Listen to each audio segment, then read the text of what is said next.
Hello students, very good morning. Welcome to my channel Prep Easy Chemistry.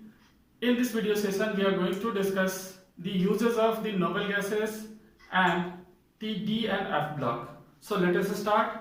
तो देखो यहाँ use of inert gases की बात हम लोग कर रहे हैं और इसमें सबसे पहला यूज है हीलियम का। हीलियम जो है ये हमारे लिए बहुत ही यूजफुल गैस होता है, जैसे कि ये जो है गैस को न्यूक्लियर रिएक्टर में यूज किया जाता है। जो न्यूक्लियर रिएक्टर होता है वहां पे इसको यूज किया जाता है, क्योंकि ये क्या होता है, तो ये इनर्ट नेचर का होता है, यानी ये किसी मटेरियल से रिएक्ट नहीं करेगा और साथ साथ इसकी जो विस्कोसिटी होती है वो लो होती है। जब आप इसको मिनिमम टेम्परेचर पे ले जाते हैं तो भी ये क्या होता है कि बहुत ज्यादा विस्कस नहीं हो पाता है, यानी कि ये जो है लो विस्कोसिटी होने के कारण बहुत ही यूजफुल हो जाता है न्यूक्लियर रिएक्टर में। Also it is filled in air balloons. Helium is also filled in balloons for the meteorological observation, and this is due to actually its non-inflammable nature as well as its lightness. ये बहुत ही हल्का होता है तो आसानी से बहुत ऊंचाई तक जा सकता है, साथ साथ ये फ्लेमेबल नहीं होता है, इसमें आग भी नहीं पकड़ेगा। तो जनरली क्या किया जाता है कि क्लाइमेटिक कंडीशन को ऑब्जर्व करने के लिए इसके ऑब्जर्वेशन में इसका यूज किया जाता है। नेक्स्ट देखें लिक्विड हीलियम। ये क्रायोजेनिक एक प्रोसेस होता है। क्रायोजेनिक कहने का मतलब होता है कि हम लोग लो टेम्परेचर पे किसी चीज का ऑब्जर्वेशन करते हैं, तो ये क्रायोजेनिक एजेंट के फॉर्म में यूज होता है, यानी कि they study about the experiments at very low temperature, यानी कि लो टेम्परेचर एक्सपेरिमेंट के लिए इसका यूज किया जाता है। A mixture of helium and oxygen, it is given to the deep sea divers. जो डाइवर्स होते हैं, जो बहुत ज्यादा अंदर गहराई में समंदर में जाते हैं, उनके लिए ये दिया जाता है। एक्चुअली हाई प्रेशर पे ऑक्सीजन को फ्रीज होने का, ऑक्सीजन को जो है लिक्विड में कन्वर्ट होने की टेंडेंसी ज्यादा रहती है, तो इससे प्रिवेंट करने के लिए हीलियम को इसके साथ मिक्स किया जाता है। नेक्स्ट यूज है कि ये जो है ये प्रोड्यूस करता है सस्टेन सुपरकंडक्टिंग मैग्नेट्स, तो इसके प्रिपरेशन में भी हीलियम का यूज किया जाता है। तो इस तरह से ये हो जाता है यूजेस ऑफ हीलियम। ठीक है, चलो अब आप इसको नोट करो, फिर हम लोग आते हैं नेक्स्ट टॉपिक पे, यानी कि यूजेस ऑफ नियॉन गैस। तो अब हम लोग देखते हैं यूजेस ऑफ नियॉन गैस।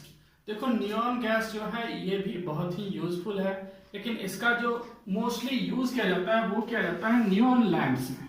ठीक है, ये एक्चुअली क्या करता है, ब्राइट येलो कलर का लाइट इमिट करता है, इसलिए इसका यूज किया जाता है। ठीक है, कहाँ पे, तो नियॉन लैंप में, और ये ब्राइट येलो लाइट रिलीज करता है।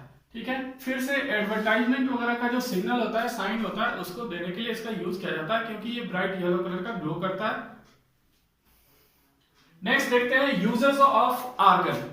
तो आर्गन गैस जो है ये भी यूज होता है, लेकिन जनरली इसका जो सबसे ज्यादा यूज है वो है इलेक्ट्रिक बल्ब में फिल करना, और इलेक्ट्रिक बल्ब में फिल करके हम लोग क्या करते हैं, इसको यूज करते हैं जहां पे ये क्या होता है, तो ये एक्चुअल में उस एटमॉस्फेयर को इनर्ट बनाता है, जिससे कि जो फिलामेंट होता है इलेक्ट्रिक बल्ब का, जो वुल्फ्रॉम का होता है, जिसको हम लोग टंगस्टन बोलते हैं, वुल्फ्रॉम, तो ये जो होता है ये अगर वहां पे ऑक्सीजन या कोई और गैस हो तो उससे रिएक्ट कर सकता है, तो इसलिए क्या किया जाता है, उस मीडियम को इनर्ट बनाया जाता है, जिससे कि वो क्या करे, इलेक्ट्रिक बल्ब जो है उसका फिलामेंट वो रिएक्ट करके खराब ना हो जाए, मेल्ट ना कर जाए। ओके, चलो नेक्स्ट आता है रेडन।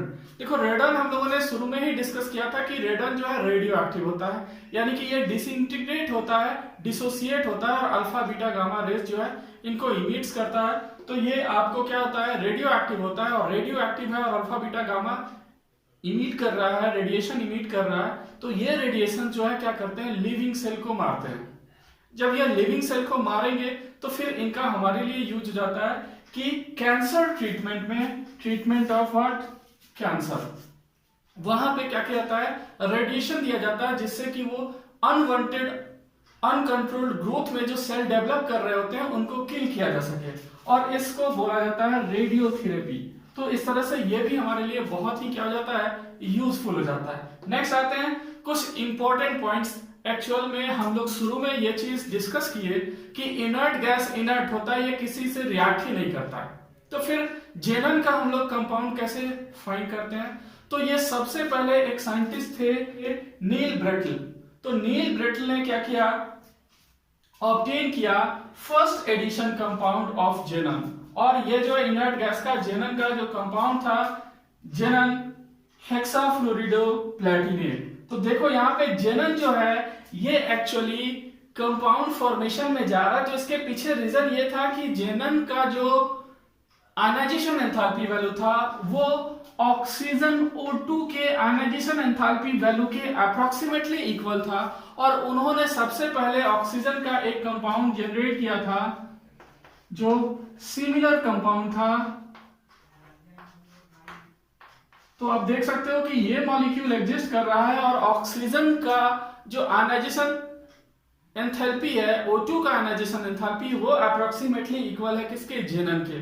तो उन्होंने देखा कि जब हम लोग ये कंपाउंड बना सकते हैं तो फिर ये भी बना सकते हैं। और इस तरह से ये फ्लोरीन ऐसा एलिमेंट था जो हाईली इलेक्ट्रोनेगेटिव होता है। इसने क्या किया, इसने जेनन को भी पोलराइज कर दिया।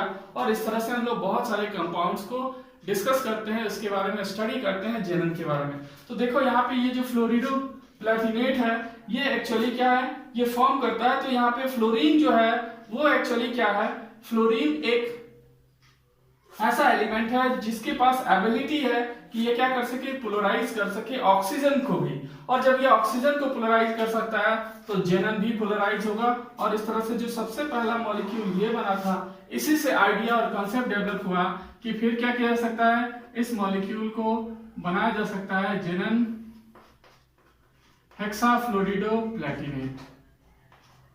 और इस तरह से इस मॉलिक्यूल को भी डेवलप किया गया और फाइंड किया गया।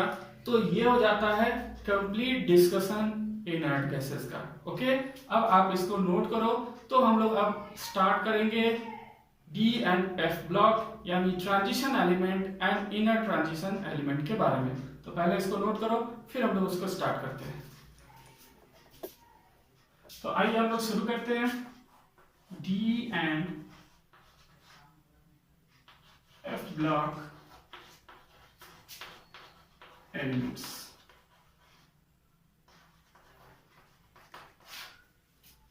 तो पहले हम लोग देखेंगे डी ब्लॉक एलिमेंट्स और फिर हम लोग डिस्कस करेंगे एफ ब्लॉक एलिमेंट्स के बारे में। ओके, तो पहले आते हैं हम लोग डी ब्लॉक। तो देखो यहाँ डी ब्लॉक कहने का मतलब है व्हेन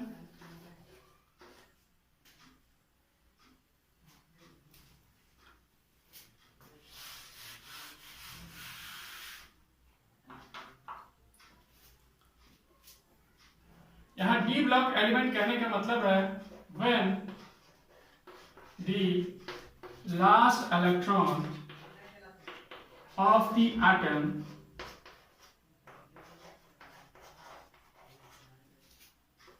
enters in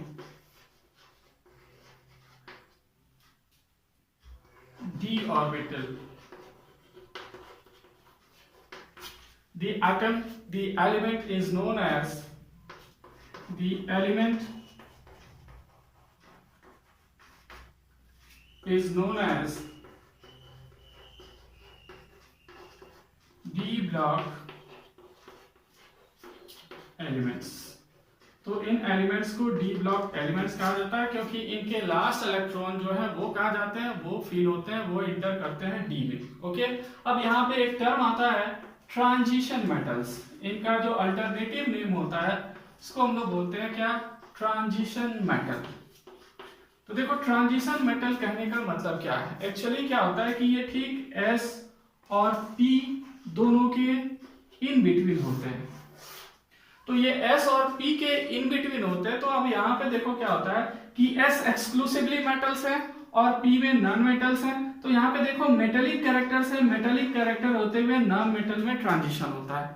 यानी कि इनके थ्रू एक्चुअल क्या हो रहा है कि metallic character exclusive metallic character से नॉन मेटेलिक कैरेक्टर की तरफ ट्रांसफर हो रहा है, ट्रांजिशन हो रहा है। इसलिए इसको बोला जाता है कि ये क्या है, ट्रांजिशन एलिमेंट्स है। एक दूसरा कंडीशन है they have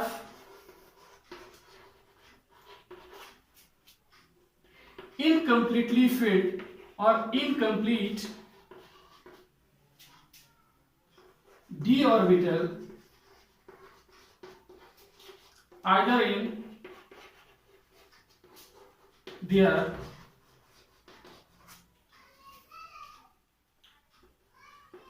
atomic state or in atomic state or in ionic state। यानी कि अगर ये एटम के फॉर्म में हो या आयन हो, अगर इनके पास इनकम्प्लीट डी ऑर्बिटल होगा तो फिर इन्हें हम लोग क्या बोलेंगे कि ये क्या है, तो ये ट्रांजिशन मेटल्स हैं, ट्रांजिशन एलिमेंट्स हैं। जैसे यहां पे देखो जिंक, कैडमियम, मर्क्यूरी, ये जो है ये 12th ग्रुप के एलिमेंट्स हैं जिनको हम लोग सेकेंड बी के नाम से भी जानते हैं। तो इन एलिमेंट्स के साथ कंडीशन क्या होता है कि ये जो एलिमेंट्स हैं इनके आयनिक फॉर्म में, जैसे Zn+2 भी ले लो, तो यहाँ पे कंडीशन क्या है कि इसके पास 3d 10 इलेक्ट्रॉन्स है और 4s से 2 इलेक्ट्रॉन्स निकल गए, 0 है। या फिर तुम इसके एलिमेंटल एटॉमिक स्टेट को ही ले लो, जब ये न्यूट्रल होता है तो भी 3d 10 and 4s 2। Same condition है कैडमियम और मरकरी के साथ भी। तो इनके पास क्या होता है, फुलफिल डी ऑर्बिटल्स होता है। तो ये कंडीशन क्या है, इनको कंसीडर किया जाता है कि ये डी ऑर्बिटल के एलिमेंट्स हैं, डी ब्लॉक के मेंबर्स हैं, लेकिन ये ट्रांजिशन एलिमेंट्स नहीं है। ठीक है, अब देखो तुम लोग कहोगे कि सर इसका मतलब क्या हो गया कि जो कॉपर, सिल्वर और गोल्ड है फिर इनके साथ भी होना चाहिए, क्योंकि इनका 3d 10 होता है, इनका 4d 10 होता है, इनका 5d 10 होता है, तो इनका फुलफिल तो है। बट एक्चुअल क्या है कि जब ये अपने आयनिक स्टेट में जाते हैं, जैसे Cu+2 लो तो यहाँ पे क्या हो जाता है 3d 9, और Cu+1 लो तो यहाँ क्या रहता है 3d 10। तो ये स्टेबल नहीं होता है, लेकिन ये मोस्ट स्टेबल हो जाता है, इसके कंपेयर में ये ज्यादा स्टेबल होता है। तो आप देख सकते हो कि यहाँ पे 3d 9 हो रहा है, यानी कि ये इनकम्प्लीटली फिल्ड डी ऑर्बिटल है इसके पास। और जब इसके पास इनकम्प्लीटली फिल्ड डी ऑर्बिटल है तो फिर ये क्या है, ट्रांजिशन एलिमेंट्स हैं। ठीक है, तो इस तरह से 3rd ग्रुप से लेकर के 12th ग्रुप तक जो पीरियोडिक टेबल में एलिमेंट्स हैं उन सब को कंसिडर किया जाता है कि ये क्या है, ये डी ब्लॉक एलिमेंट्स हैं। और 3rd ग्रुप एलिमेंट से लेकर के यानी कि 3b से लेकर के 1b तक, या फिर आप कह लो 3rd ग्रुप एलिमेंट से लेकर के 11th ग्रुप एलिमेंट्स तक, ये सारे के सारे क्या हैं, ये सारे के सारे ट्रांजिशन मेटल्स हैं और इनका कुछ स्पेसिफिक प्रॉपर्टीज है। ओके, तो देखो यहाँ पे अब शुरू कहां से होता है, तो पहला होता है 3d series, 4d series, 5d series. तो ये सारे ट्रांजिशन एलिमेंट्स के सीरीजेस हैं, यानी कि इनके पीरियड वाइज डिस्ट्रीब्यूशन है। ठीक है, अब आता है 3rd b और 3, 4th, 5th, 6th, 7th।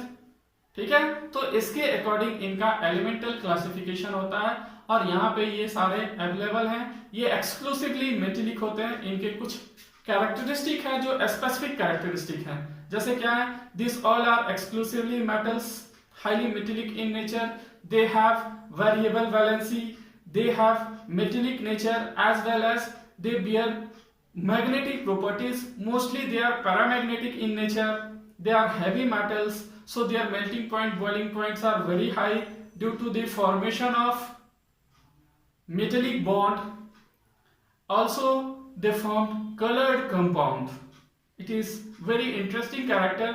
Their ions are colored in aqueous solution और different compounds are colored. तो ये सारे प्रॉपर्टी जो है ये आपको स्पेसिफिक कैरेक्टरिस्टिक है, जनरल कैरेक्टरिस्टिक है डी ब्लॉक एलिमेंट्स के। ओके, अब हम लोग स्टार्ट करते हैं इन एलिमेंट्स का कॉन्फ़िगरेशन और फिर फर्दर डिस्कशन। ठीक है, पहले इनको नोट करो फिर आगे बढ़ते हैं। तो देखिए यहाँ पे हमारे पास 3rd b है, या फिर हम लोग इसको डायरेक्टली 3rd ग्रुप एलिमेंट्स बोलते हैं। यहाँ पे आपको होता है स्कैंडियम, यट्रियम, लैंथैनियम एंड एक्टिनियम। फिर आता है आपको 4th b, जिसको हम लोग 4th ग्रुप भी बोलते हैं, और इसमें आता है टाइटेनियम, जिरकोनियम, हॉफनियम। फिर नेक्स्ट आता है 5B और यहां पे होता है वैनेडियम, नायोबियम, टेंटालम। नेक्स्ट आता है 6B, fifth group, then 6B और 6th ग्रुप। इसमें आता है chromium, molybdenum and wolfram. Next आता है 7B और इसमें होता है मैग्नीज, टेक्नीटियम एंड रेनियम। फिर आपको जो नेक्स्ट है, जिसको हम लोग पहले 8th ग्रुप के नाम से जानते थे, जो अब डिवाइडेड है 7th, 8th एंड 9th। तो इनमें क्या होता है फेरस, रुथेनियम, ऑस्मियम। इसके बाद आता है क्वार्ट, रोडियम, इरिडियम। फिर आता है 9th ग्रुप और इसमें होता है निकेल, प्लाटियम, प्लाटिनम। फिर आपको जो नेक्स्ट है, जिसको हम लोग पहले 1B एंड 2B के नाम से जानते थे, इसमें आता है कॉपर, सिल्वर, गोल्ड। नेक्स्ट आता है जिंक, कैडमियम एंड मर्क्यूरी। तो ये हो जाते हैं हमारे ग्रुप, जो सब के सब ट्रांजिशन एलिमेंट्स के मेंबर्स हैं। ठीक है, तो ये जो है ये हमारा 3D सीरीज है, ये 4D सीरीज है, ये 5D सीरीज है, और ये जो है ये 6D सीरीज है, जिसको अभी भी माना जाता है कि ये क्या है, इनकम्प्लीट है। तो ये अभी भी इनकम्प्लीट है, लेकिन हमारे 3rd, 4th और 5th D सीरीज जो है ये फुलफिल्ड है। और इनके अकॉर्डिंग आप कॉन्फ़िगरेशन देख सकते हैं। तो जो जनरल कॉन्फ़िगरेशन है वो देखिए क्या होता है, n-1 D 1 to 10 and ns 1 to 2। तो ये जनरल कॉन्फ़िगरेशन है। इसके अकॉर्डिंग आप देख सकते हैं कि 3D के लिए क्या जाता है, यहाँ पे 3D 1 होता है और 4s 2 होता है। फिर आप नेक्स्ट देख सकते हैं, जनरल कॉन्फ़िगरेशन की बात करें तो 3rd के लिए क्या जाता है, n-1 D 1 ns 2। फोर्थ के लिए हो जाता है n-1 D 2 ns 2। फिर आ जाइए 5th के लिए होता है n-1 D 3 और हो जाता है ns 2। अब देखो इसी के अकॉर्डिंग यहां भी होना चाहिए, लेकिन यहाँ पे कुछ स्टेबिलिटी का चक्कर आता है, और स्टेबिलिटी का चक्कर के कारण क्या होता है कि ये कॉन्फ़िगरेशन चेंज हो जाता है, और यहाँ पे होता है n-1 D5, 4 नहीं हो रहा है, ध्यान से देखो, और यहाँ पे ns2 ना होकर के 1 हो रहा है। तो इस तरह से ये कॉन्फ़िगरेशन कुछ हुंस रूल को दे रहा है।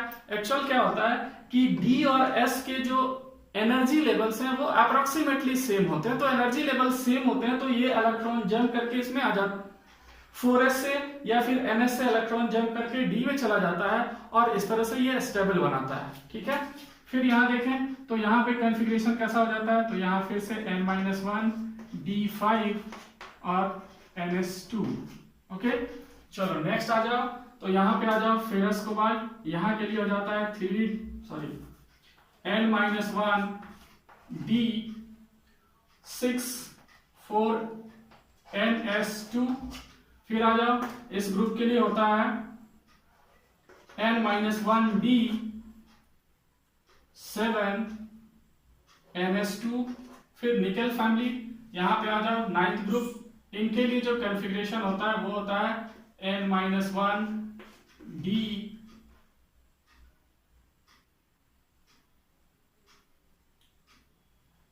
8 ns2।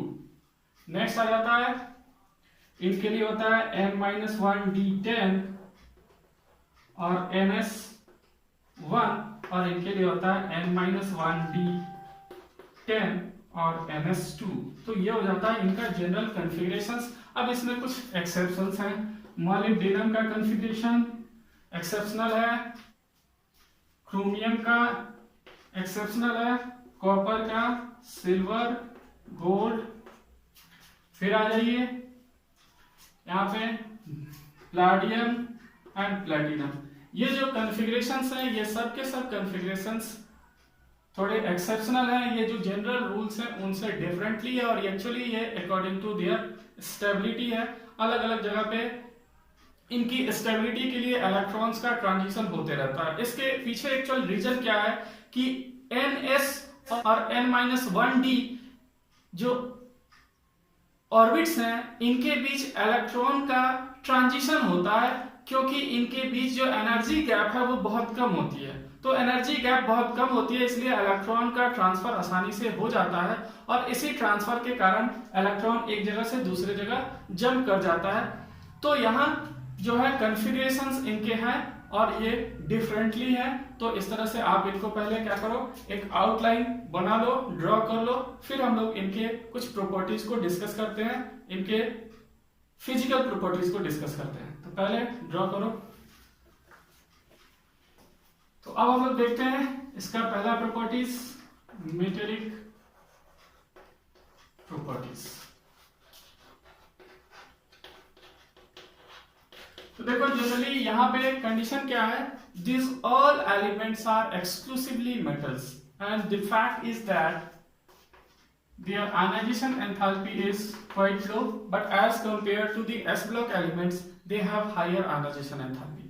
तो यहाँ देखो एक्चुअली क्या है कि इनका जो मेटेलिक प्रॉपर्टीज है वो सब के सब मेटेलिक नेचर्स हैं, एक्सक्लूसिवली मेटल्स होते हैं। और इसके पीछे रीजन क्या है कि इनका जो आयोनाइजेशन एंथैल्पी वैल्यू है वो लो होता है। लेकिन अब आप कंपैरेटिव स्टडी करोगे as compare to S block elements तो इनका ज्यादा होता है। लेकिन फिर भी ये क्या होते हैं, मेटेलिक होते हैं। इनका melting point and boiling point high होता है। नेक्स्ट आप देखोगे तो ये मेटेलिक लस्टर रखते हैं, they have metallic lustre, high tensile strength, यानी कि आप इनको स्ट्रेच करके फाइन वायर्स में कन्वर्ट कर सकते हैं। High malleability, high malleability, high density. So these characters of the transition elements says that they are exclusively metallic nature। तो वो exclusively क्या होते हैं, metallic natures के होते हैं। ठीक है, तो इस वीडियो सेशन में इतना ही। नेक्स्ट वीडियो सेशन में हम लोग डिस्कस करेंगे इनके साइज, इनकी एटॉमिक रेडियस, और वहां पे हम लोग डिस्कस करेंगे एक्सक्लूसिवली डिस्कस करेंगे कि लेंथेनॉइड कॉन्ट्रैक्शन क्या होता है और एक्सेट्रा क्या होता है। ठीक है, इसके अलावा ये क्यों कलरफुल होते हैं, इनके कंपाउंड्स क्यों कलर्ड होते हैं, क्यों ये मैग्नेटिक प्रॉपर्टीज बिहेवियर शो करते हैं। तो ये सारा डिस्कशन नेक्स्ट वीडियो में, इस वीडियो सेशन में इतना ही। Thank you.